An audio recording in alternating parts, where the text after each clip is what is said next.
राम राम बंधुओं, ज्योतिर्लोक में आपका हार्दिक स्वागत है। ये कथा प्रकरण में अब और भी चर्चा आ गई है। वैसे मुख्य चर्चा तो कालनेमियों से संबंधित ही है, लेकिन बीच में जो ये कूद गया, अब यद्यपि इसके ऊपर धोखाधड़ी का जो कहा जा रहा है, सूचना प्राप्त हो रही है समाचार से कि इसके ऊपर भी धोखाधड़ी का केस कर दिया गया है। कुछ होगा, योगी राज में है तो आशा है कि लेकिन इससे संबंधित और चर्चा हम पहले कर चुके हैं। जो चर्चा आपको बाद में मिलेगी तो उसमें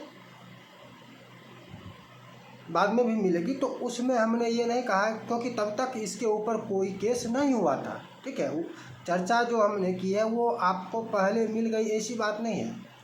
चर्चा आगे भी मिलेगी और आगे जो चर्चा मिलेगी इससे संबंधित ये दोनों टावा वाला प्रकरण है। जो ब्राह्मण छद्म ब्राह्मण बन के धोखाधड़ी कर रहा था, उसके संबंध में जो चर्चा है तो उसमें इसके ऊपर कार्रवाई नहीं हुई, यही पीड़ित हो गया, ऐसी चर्चा है जो बाद में मिलेगी। तो उसमें उसको ध्यान रखिएगा कि ये हमारी चर्चा कुछ दिनों के बाद लाइव होती है, तत्काल सभी चर्चा नहीं। आज जो चर्चा हमने किया है ये आज ही आपको मिले ऐसा नहीं होता है, तो वो उसको पूर्व से जोड़ के देखेंगे। आज की चर्चा में हम ऐसे लोगों के लिए भी, ये लोग भी कह रहे हैं कि भाई अखिलेश बोला ना, सुनने में सबका अधिकार, कहने में सबका अधिकार। अरे ना तो सुनने में सबका अधिकार है, ना ही कहने में सबका अधिकार है। तुम संविधान से कहते हो ना कि संविधान सबको अधिकार देता है। संविधान सबको अपने धर्म के पालन का अधिकार देता है, किंतु धर्म संबंधी योग्यता अयोग्यता का निर्धारण धर्मशास्त्र ही करता है कि कौन किस कार्य के योग्य है धर्माचरण में, किन्हें आचार्य बनाएं, इसका निर्धारण शास्त्र से होगा। मान लिया जाए 10 ब्राह्मण उपस्थित हैं, वैसे तो वर्तमान में पूर्व से ही निर्धारित रहता है जिनसे करना है वो आचार्य बनते हैं। लेकिन यदि आचार्य का निर्धारण नहीं हुआ है, किसी यज्ञ में प्रवृत्त हुए, वहाँ पर 10-20 ब्राह्मण आ गए, तो उनमें से आचार्य कौन बनेंगे इसका निर्धारण इस प्रकार होगा कि उनमें सर्वाधिक विद्वान जो हैं, सदाचारी जो हैं, ये वो आचार्य बनेंगे। ये नहीं कि उसमें मूर्ख आचार्य बन जाएगा। इसका निर्धारण संविधान करेगा। मूर्ख अखिलेशुद्दीन, इसका निर्धारण संविधान करेगा कौन आचार्य बनेगा। ये लोग तो कह रहे हैं कि मंदिरों शंकराचार्य दलित को बनाओ। दलित शंकराचार्य बन सकता है, योग्य है अथवा नहीं है, इसका निर्धारण शास्त्र करेगा ना, कि तुम्हारा संविधान करेगा। विवेक नाम का जो ये है नास्तिक, तुम हो कौन ये बोलने वाले? तुम हो कौन? तुम तो नास्तिक हो, स्वयं कहते हो मैं नास्तिक हूँ। तुम हो कौन कि दलित को शंकराचार्य बनाओ कहने वाले? दलित शंकराचार्य कौन बनेगा शंकराचार्य, ये तुम निर्धारित करोगे। तुमको कौन, किसने अधिकार दिया? दलित को शंकराचार्य बनाओ, तुमको अधिकार किसने दिया? शंकराचार्य का निर्धारण कैसे होगा, कौन बनेंगे, इसका अपना विधान है, अपना नियम है। उसके अनुसार शंकराचार्य बनेंगे। जो योग्य होगा वो बनेगा, उसकी योग्यता वहाँ पर शंकराचार्य बनने के लिए निर्धारित है। ये नहीं कि कोई भी आएगा और शंकराचार्य बन जाएगा, ऐसा नहीं है। इसका निर्धारण संविधान नहीं करेगा कि सबको सब अधिकार है तो जिसका जो मन हो करे। मंदिरों में पुजारी बनाओ सबको, दलितों को। अरे ये विधान नहीं है, ये संविधान से नहीं होगा। तुम जो जिस संविधान की बात कर रहे हो वो संविधान तुमको ये अधिकार नहीं देता है कि तुम धर्म शास्त्रों का उल्लंघन करते रहो, ऐसा अधिकार संविधान नहीं देता है। संविधान बस तुमको अपने धर्म पालन का अधिकार देता है, धार्मिक विधानों के उल्लंघन का अधिकार नहीं देता है। संविधान चिल्लाते हो। देखिए, ऐसे लोगों के प्रति आपको लग रही होगी, ऐसी चर्चा जब भी मैं करता हूँ तो कुछ आवेश, यही अंतर है वर्तमान शिक्षा पद्धति शहरी लोगों में और ग्रामीणों में, यही अंतर है।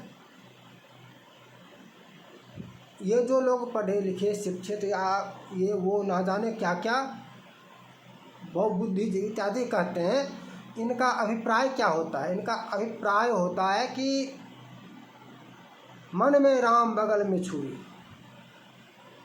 ऊपर से फीट फाट भीतर से मोकामा घाट। सिमरिया के आगे उस पर मोकामा घाट है, सिमरिया घाट प्रसिद्ध है। तो ऊपर से फिट फाट भीतर से मोकामा घाट, सिमरिया घाट से तुलना नहीं हो सकती है मोकामा घाट की, समझ लीजिए। तो यही तात्पर्य है वहाँ पर कहने कथन का। अब यहाँ पर मोकामा घाट कहने का तात्पर्य गंगा की निंदा नहीं है, गंगा की निंदा नहीं है, किंतु सिमरिया घाट के सापेक्ष वहाँ पर जूते की फैक्ट्री है। और अब आता हो ना आता हो, या पहले भी आता था या नहीं आता था यह ज्ञात नहीं। उस चप्पल जूते की बाटा मोड़ वहाँ पर है, उससे निकला हुआ पानी गंदगी आता था नहीं आता था यह हमें ज्ञात नहीं है कि मैं कहूँ कि आता था इसलिए कहते हैं। वो संभव है कि आता होगा, इसलिए ऐसी कहावत बन गई। इसका कहना होता है कि सब कुछ अच्छा है दिखने में, भीतर से क्रोध भी हुआ कि भीतर में रखो, ऊपर से मुस्कुरा कर बोलो, मुस्कुराते रहो। यही तो धोखा है, यही तो धोखा है। ये तो धोखा है ना, यही तो असत्य है। मुझे आवेश आ रहा है तो मेरा आवेश प्रकट होगा, ये नहीं कि आवेश आ रहा है और उसको प्रकट ना होने दे, मुस्कुराते मुस्कुराते बात करते रहे, ऐसा संभव नहीं है, ये असत्य है। क्षमा मांगो ना मांगो सॉरी बोल दो, तुमने सॉरी बोल दिया, उसने नो मेंशन बोल दिया, बात खत्म हो गई। ऐसा ये कुछ नहीं है, ढकोसला है सब। मन में राम बगल में छुरी नहीं होता है। आवेश इसीलिए आता है, जो भीतर है वो बाहर आएगा। ऐसा नहीं कि भीतर में आवेश है और ऊपर से हंस हंस कर बात करते रहे, ऐसा नहीं होगा। आवेश है तो आवेश प्रकट होगा, क्रोध है तो क्रोध प्रकट होगा। यही शहर और गांव में मुख्य अंतर है। शहर के लोगों में और गांव के लोगों में यही मुख्य अंतर है कि शहर के लोग बुढ़े हो जाते हैं और रंगते जवान बनते रहते हैं, हो जाते हैं बूढ़ियों को जाकर देखिए शहरों में, हो गए बुढ़ी और बूढ़ा, और जवान बनकर मेकअप करके झर्री ना दिखे ये ना दिखे वो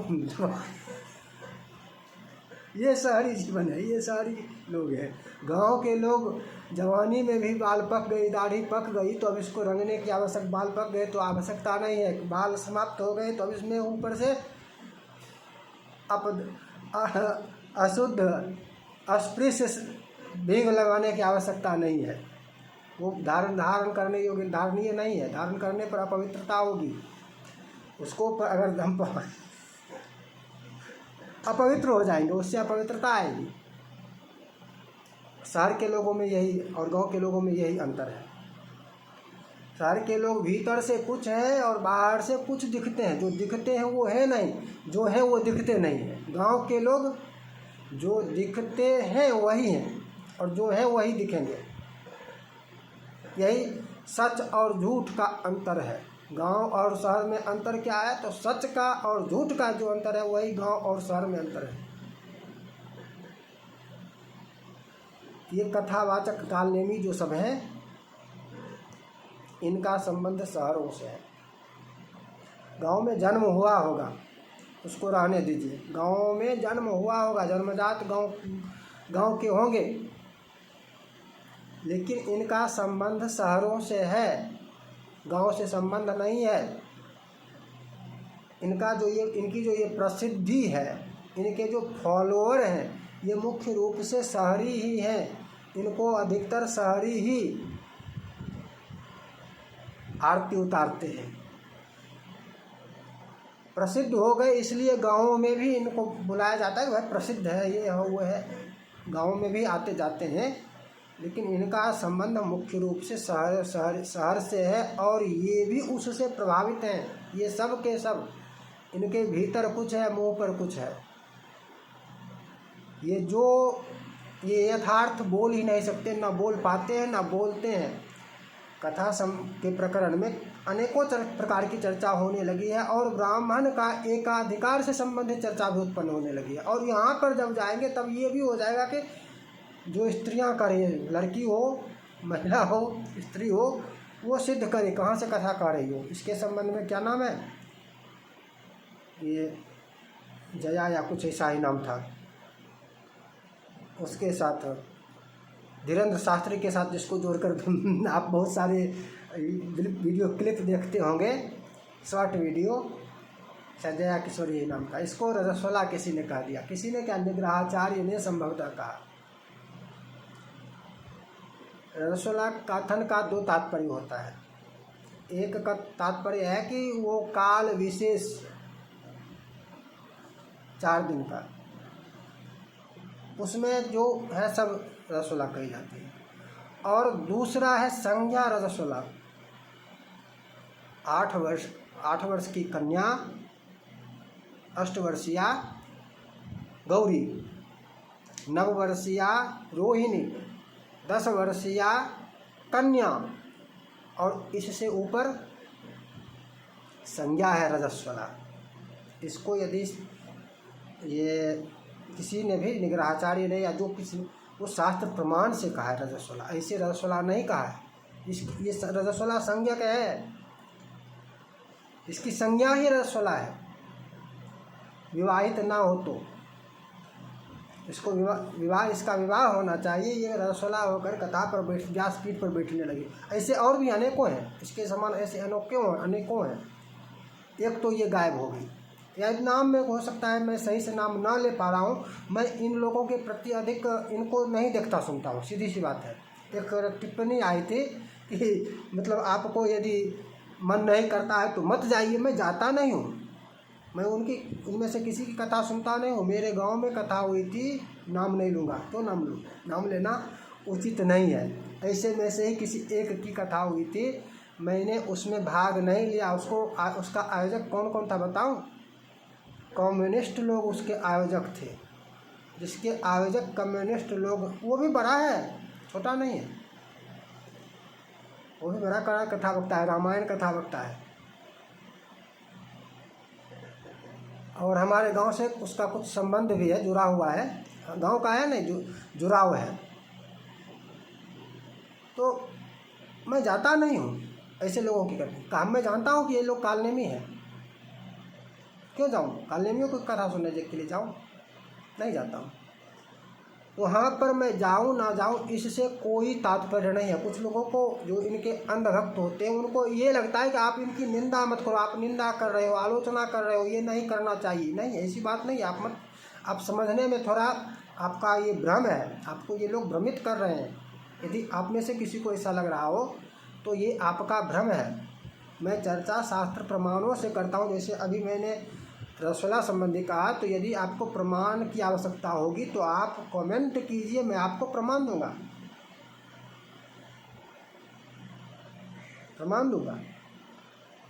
मैं वो नहीं हूँ कि कौन कहता है बेटी के घर नहीं खाना, वो नहीं हूँ मैं।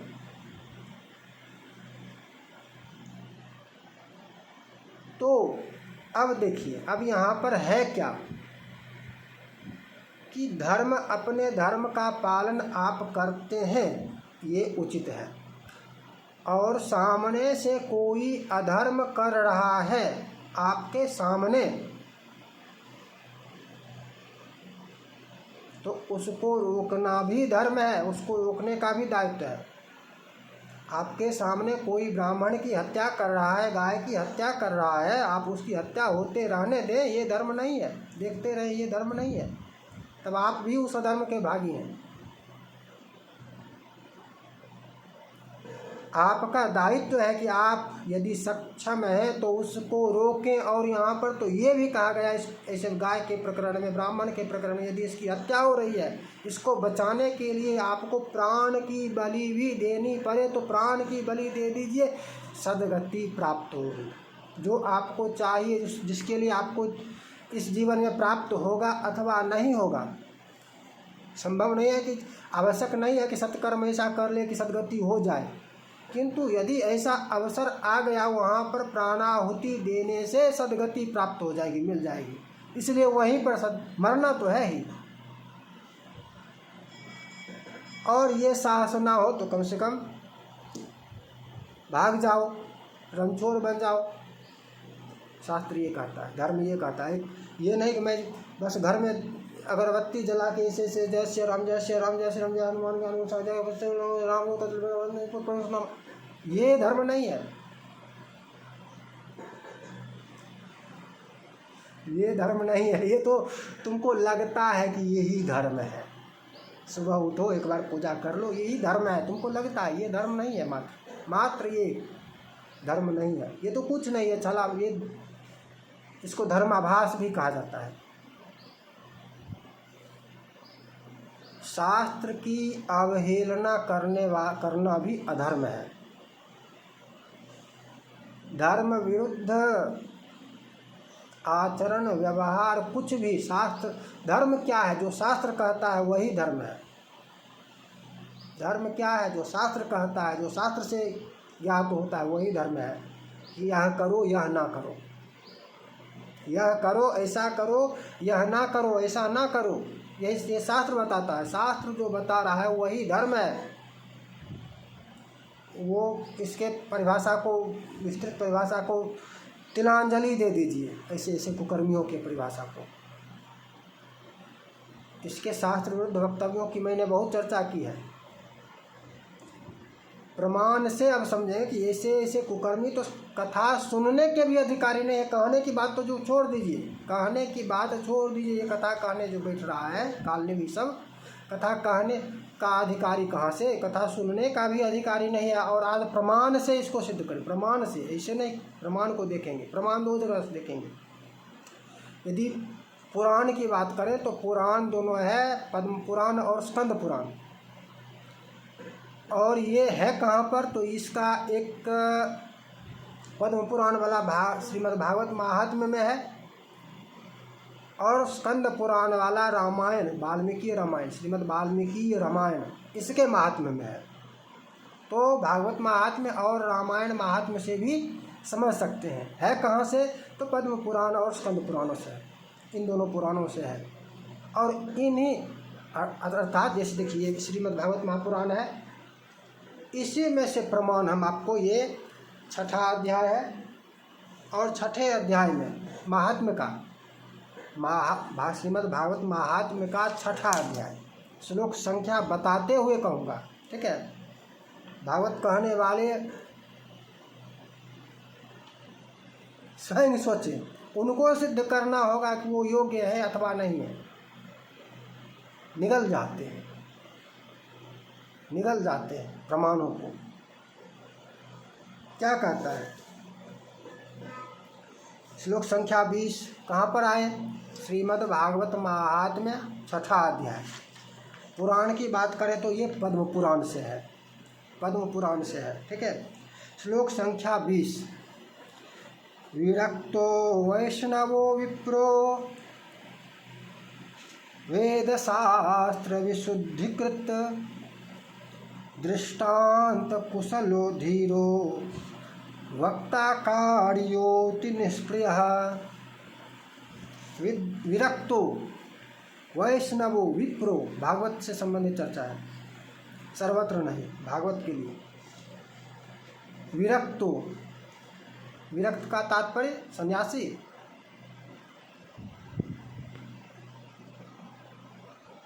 वैष्णवो, वैष्णव, विप्रो, वैसे अर्थ लगाया जा सकता है कि तीनों, ये भी अर्थ लगाया जा सकता है। किंतु विप्रो का ही यहाँ पर है कि वह विरक्त हो, गृहस्थाश्रम में हो, रहते हुए भी विरक्त हो। तात्पर्य यह है, ऐसा नहीं कि गृहस्थ ब्राह्मण कथा नहीं, विप्र हो, गृहस्थ हो।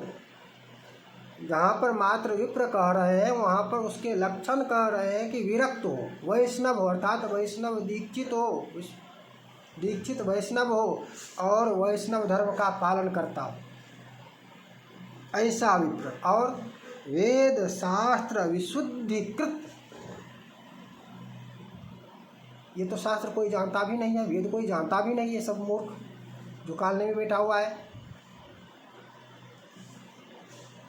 वेद शास्त्र विशुद्धिकृत अध्ययन किया हो और आचरण में भी हो, वेद शास्त्र के अनुसार सदाचरण करता हो, विशुद्धात्मा हो।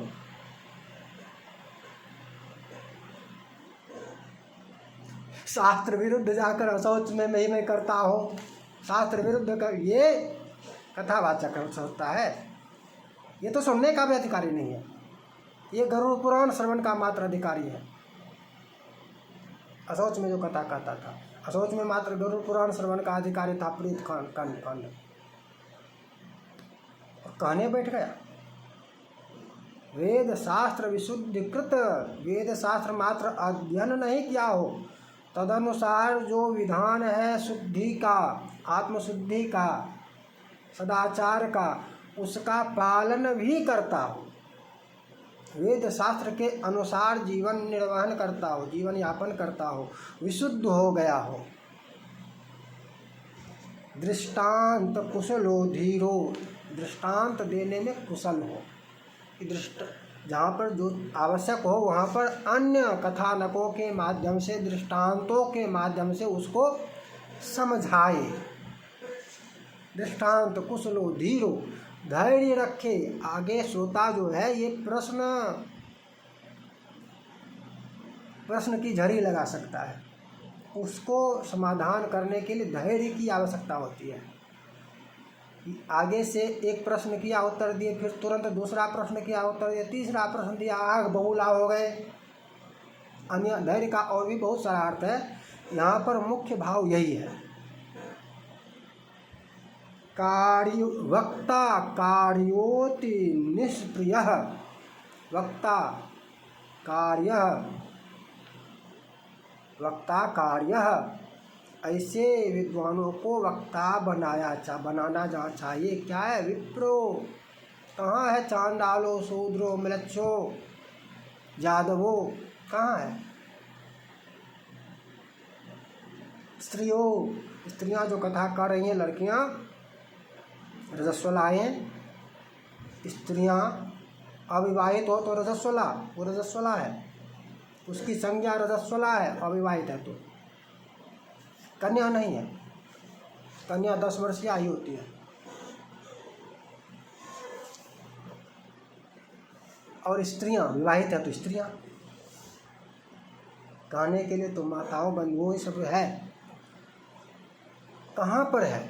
वो प्रमाणित करे, प्रमाण से बताए कि हाँ, स्त्रियों को भी कथा कहने का अधिकार है और रजस्वला को भी कथा कहने का अधिकार है। अरे रजस्वला को देखने में भी उसके घर का, उसका माता पिता भाई जो भी है वो भी नरक का भागी बनता है यदि ऐसी हो गई है तो। अब कानून का राज है, कानून का शासन है, संविधान है, तो इसके अनुसार जो आयु निर्धारित की गई है, इस कारण उस दोष से आप बच सकते हैं। माता पिता इत्यादि जो है उस दोष से, उस नरक राजाज्ञा होने से कि इससे पूर्व नहीं कर सकते, ये राजाज्ञा हो गई, कानून बन गया कि भाई शायद 18 वर्ष या और बढ़ाने की भी बात बीच में चली थी, 19-21 तक करने के, तो जो भी है वहाँ तक आप, उससे अधिक जो हो गई इसका तो विवाह नहीं किया, इसके माता पिता भी नरक के भागी हैं। और ये कथा कहती है रजस्वला संज्ञक है, इसे कन्याएं नहीं है, रजस्वला है। और ये बोलने में कोई ऐसा नहीं अपशब्द बोल रहे हैं, ये कोई अपशब्द नहीं है, ये ही शास्त्रों में कहा गया है। तो सिद्ध करे, वो लोग सिद्ध करे, कहाँ रजस्वला को भी कहने का अधिकार है।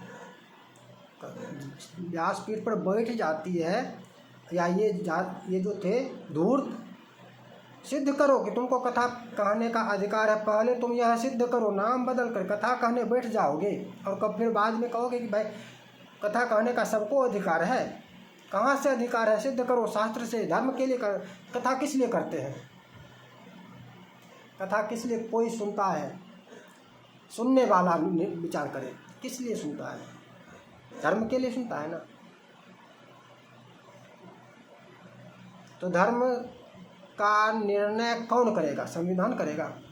मान लिया जाए संविधान में भी सब बातें लिख दिया जाए, नियम बना दिया जाए, तो भी क्या संविधान निर्णय करेगा धर्म का, या धर्मशास्त्र से निर्णय होगा?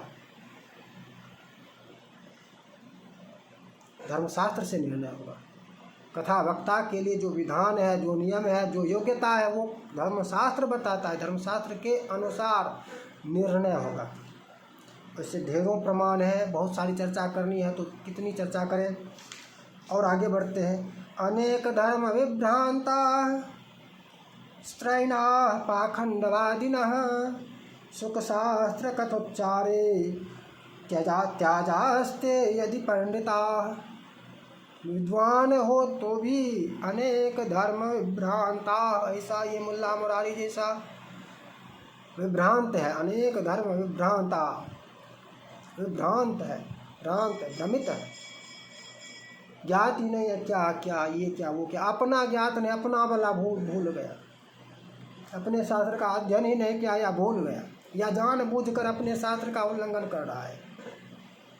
जहाँ हमको तो लगता है कि जानबूझकर ही कर रहा है।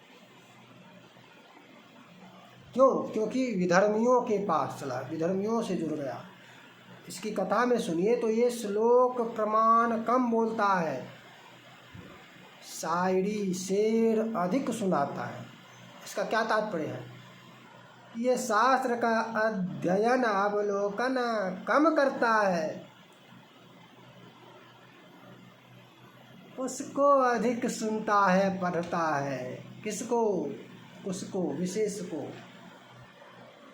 स्त्रैणा, ये धूर्त कथावाचक जो था, इटावा वाला कथावाचक तो कहना ही नहीं चाहिए, धूर्त।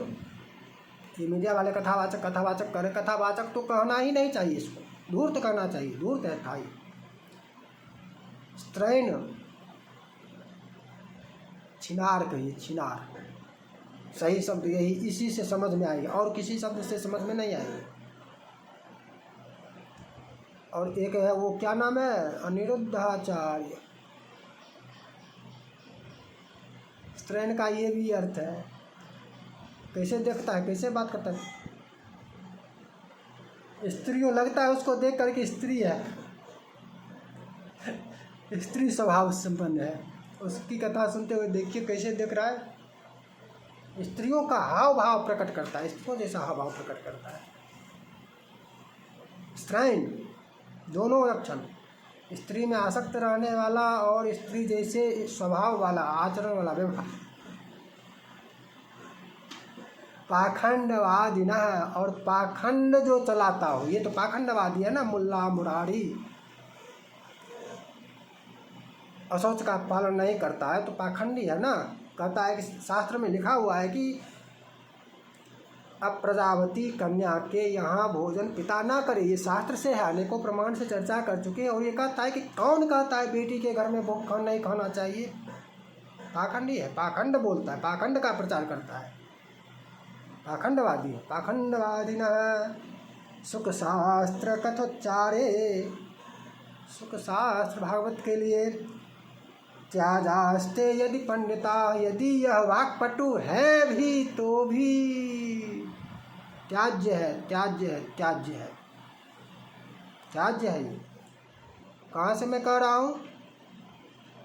प्रमाण से कह रहा हूँ, मैं ऐसे नहीं बोल रहा हूँ, प्रमाण से कह रहा हूँ। और भी बहुत सारे हैं लेकिन चर्चा लंबी होती जा रही है। अच्छा, रजस्वला प्रकरण जो है, अब यहाँ पर एक प्रमाण आपको दे देता हूँ। इसी में श्लोक संख्या 49 श्रीमद् भागवत महात्म्य 6ठा अध्याय 49वां श्लोक। रजस्वलान्त्यजम्लेच्छा पतितव्रात्यकैस्तथा द्विजविद्वेद बाह्यश्च न वदेद्य कथाव्रति। ऐसे लोगों से वार्तालाप भी ना करे। कौन? कथा कहने वाला, सुनने वाला, दोनों वार्तालाप भी ना करे। सुनाने की भी बात आ, जब वार्तालाप नहीं है तो सुनाने कहीं वहाँ पर आएगा कैसे? वहाँ पर तो इसका आना भी निषेध है कथा में, कहा ना अखिलेश भाई। कथा सुनने का सबको अधिक, कथा कही या भागवत कहा या जो कुछ भी कहा, सबको अधिकार है। कथा करने का भी सबको अधिकार है, नहीं है अधिकार सबको। रजस्वला। अब रजस्वला का क्या अर्थ? दोनों अर्थ, जो दो अर्थ मैंने आपको कहा, दोनों अर्थ।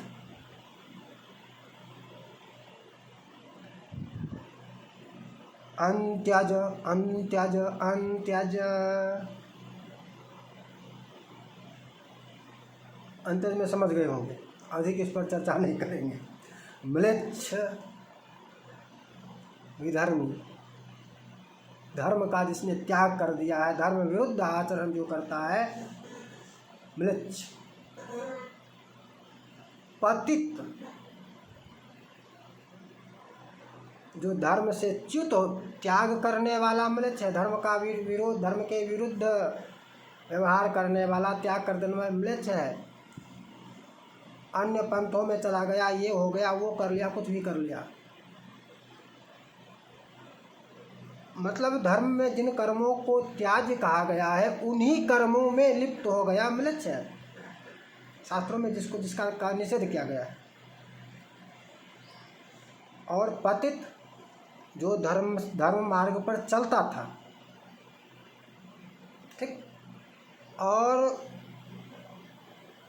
च्युत हो गया, उसका पतन हो गया, पालन नहीं कर पाया, पालन नहीं कर पाया, पतन हो गया उसका। और फिर उसका भी उसने समाहार नहीं किया है, प्रायश्चित नहीं किया है। जब तक प्रायश्चित नहीं कर लेगा तब तक वह पतित होगा। जैसे ये पतित हो गया मुल्ला मुरारी। शास्त्र के अनुसार दशाहा शौच है, दशाहा शौच में ये निषिद्ध आचरण का देव दर्शन, पूजन, कथा इत्यादि करने लगा, अशौच का पालन नहीं किया और निषिद्ध आचरण करने लगा, पतित हो गया। म्लेच्छत्व भी कहा जा सकता है, लेकिन म्लेच्छत्व इसलिए नहीं क्योंकि धर्म से ही जो संबंधित है, अन्य निषिद्ध कार्यों में लिप्त होता। ये निषिद्ध कथा कहना निषिद्ध कार्य नहीं है, अशौच में निषिद्ध है। ये अशौच में धर्म, अन्य सभी पंचयज्ञ जो भी है, नित्य कर्म का भी निषेध है। ये निषिद्ध कार्य नहीं है। अशौचोपरांत प्रशस्त है, विहित है, अशौच मात्र में निषिद्ध है। तो ये क्या हुआ? पतित हो गया। अशौच का इसने क्या किया? पालन नहीं किया, अशौच नियम का भंग कर दिया, धर्म से भ्रष्ट हो गया, पतित हो गया। अब जब तक यह प्रायश्चित नहीं करेगा तब तक यह पतित संज्ञक होगा, पतित कहलाएगा। अच्छा, सिद्ध करना कहता है कि किसके लिए सिद्ध करूं, क्यों सिद्ध करूं, क्या करूं? सिद्ध करना होगा। अब तुम क्यों सिद्ध करोगे? तुमको जिसने ये आज्ञा दिया है उसको चाहिए कि वो सिद्ध करे कि कहाँ से तुमको ये बताया, किस शास्त्र से तुमको बताया। इसको कबीर शास्त्र से बताया होगा। ये इधर उधर ही भटक रहा है, अनेक धर्म विभ्रांत है, भटक रहा है। अब आगे कबीर में नंबर है इसका। जैसा करो करे, जैसा करे संग वैसा चढ़े रंग। जानते हैं ना, संग करता है म्लेच्छों का, पढ़ता है साहित्य म्लेच्छों की, तो होगा भी तो म्लेच्छ ही, हो भी म्लेच्छ ही तो हो जाएगा। यहाँ पर म्लेच्छ का क्या निषेध है? क्या निषेध है? नो वदेद्यः, उसके साथ वार्तालाप भी ना करे। कथा सुनाने की तो बात बहुत अधिक है, उसके साथ वार्तालाप भी ना करे। कथावृत्ति जो कथा में समाहित हो गया है, सप्ताह में लग गया है, वो म्लेच्छों से वार्तालाप भी ना करे। ये तो कथा में लगा हुआ भी म्लेच्छ संग ही करता होगा। इसकी कथा में आता नहीं होगा, यही आता नहीं है, आकर नहीं बैठता है कोई, यही बड़ी बात है। द्विजविद वेद बाह्यश्च, द्विजविद वेद बाह्यश्च, ब्राह्मणों का निंदक हो,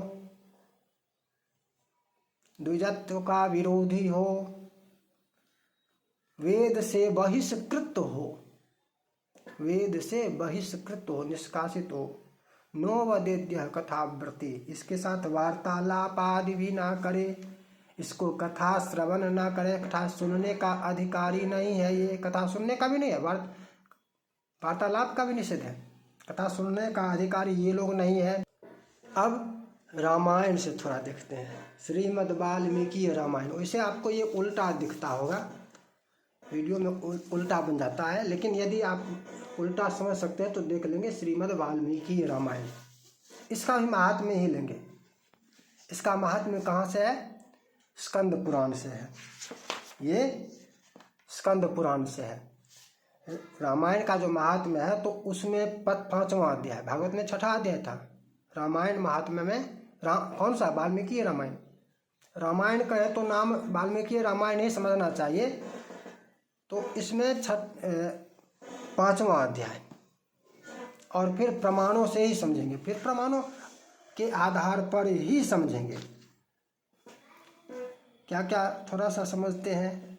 रामायण व्रतधरो धर्मकारी च सत्तमः चांडालम पतितम वापि वस्त्रान्येनापि नार्चयेत्।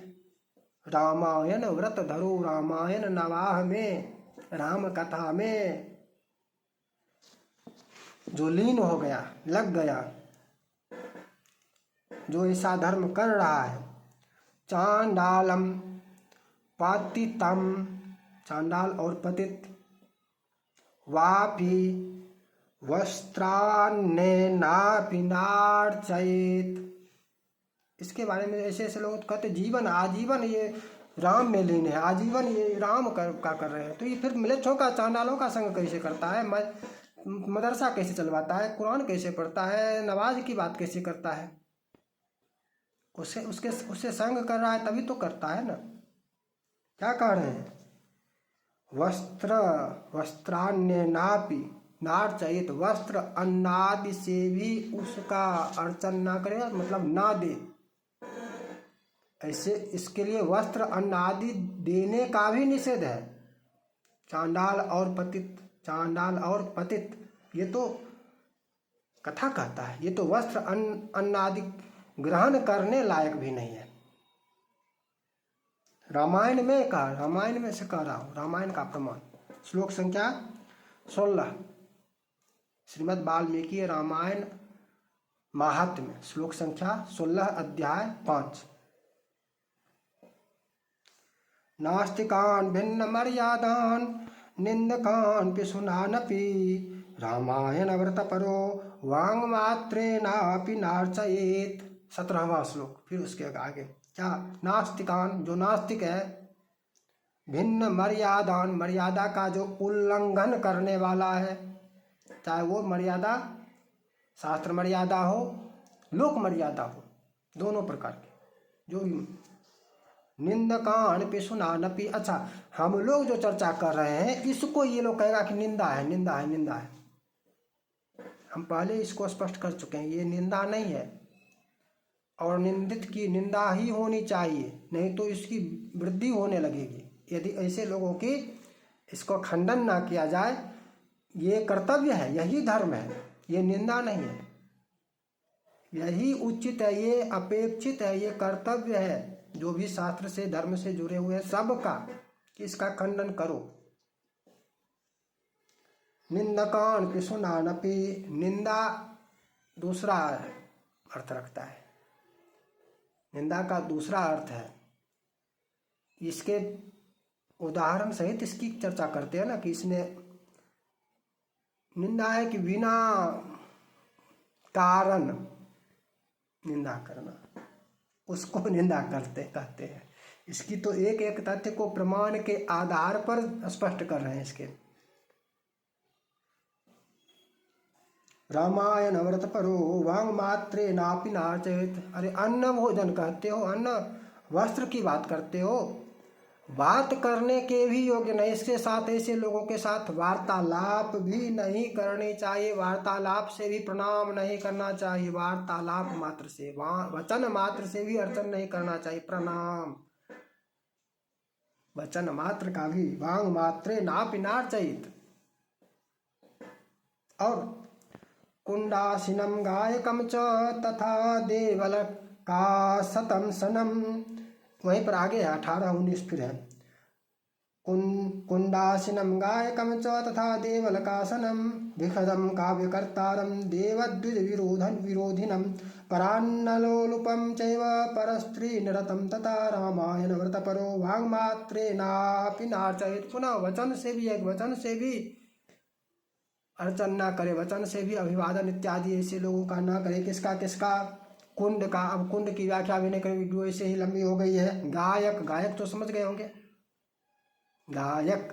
अच्छा, गायक कीर्तन, इससे संबंधित चर्चा एक और आगे करेंगे, या यदि चर्चा आगे भी करें तो वीडियो पहले भी वो लाइव हो सकते, पहले वो वीडियो भी आ सकती है, उसमें कोई अति नहीं, ये नहीं, तो उसको देख लेंगे अपना अलग से। तथा देवलकासनम, तथा देवलकासनम, देवलक है, देवलक की चर्चा कर चुके हैं। विखजम चिकित्सक, काव्यकर्तारम, अच्छा कवि कवि कवि कवि काव्यकर्तारम, काव्यकर्तारम भी कहा गया है यहाँ पर। तो यहाँ पर अर्थ है कि जो व्यक्ति के लिए काव्य करता है वह कवि। काव्यकर्तारम का तात्पर्य व्यक्ति के लिए जो कविता बनाता है वह कवि। देवता के लिए रामायण भी तो काव्य ही है, ईश्वर के लिए, देवता के लिए, भगवान के लिए जो है वो कवि, वो काव्य नहीं, वो कवि नहीं। देवद्विज विरोधिनाम, देवद्विज विरोधिनम, देवता और द्विज का जो विरोधी है, ब्राह्मण का जो विरोधी है, ब्राह्मण का जो विरोधी है, ब्राह्मण का विरोधी भी, ब्राह्मण का विरोधी भी वचन से सम्मान के योग्य नहीं है, वो सम्मान के योग्य वचन मात्र से भी नहीं है। परान्नलोलुपं चैव परस्त्री निरतं तथा रामायण व्रतपरो वाङ्मात्रेणापि नार्चयेत्। इन लोगों का वचन मात्र से भी नहीं करना चाहिए। तो इस प्रकार से, अच्छा, कथा सुनने के पश्चात आगे और भी सिद्धि होती है। तदन्ते वेद विदुषे गां दद्याच्च सदक्षिणां रामायणं पुस्तकं च वस्त्रालंकारनादिकं। तदन्ते, कथा के पश्चात, वेद विदुषे, वेद विदुषे कौन? कथा वाचक, विद्वान, वेद विदुषे। गाम दद्याच्च सदक्षिणा, सदक्षिणा गौ दान करे। अब बोलो, प्रतिग्रह में किसका अधिकार है? प्रतिग्रह में ब्राह्मण मात्र का ही अधिकार है, और इसकी चर्चा, अधिक व्याख्या तो अभी कर नहीं सकते हैं, वीडियो लंबी हो गई है। रामायणम पुस्तकम च, रामायण पुस्तक भी दान करे, वस्त्र अलंकार इत्यादि भी प्रदान करे। रामायण पुस्तकम यो वाचकाय प्रयच्छति स याति विष्णु भवनम यत्र गत्वा न शोचति। तो इस प्रकार यहाँ पर दान का कहा गया है, दान से संबंधित। तो प्रतिग्रह में अधिकार ही ब्राह्मण का है। कन्या प्रतिग्रह में वर्ण का विधान होता है, किसी वर्ण का हो, कन्या का प्रतिग्रह सभी करते, लेकिन अन्यत्र प्रतिग्रह जो है सबका अधिकार नहीं है, सबका दान मात्र में अधिकार है। इसकी विशेष चर्चा भी नहीं कर सकते हैं यहाँ पर।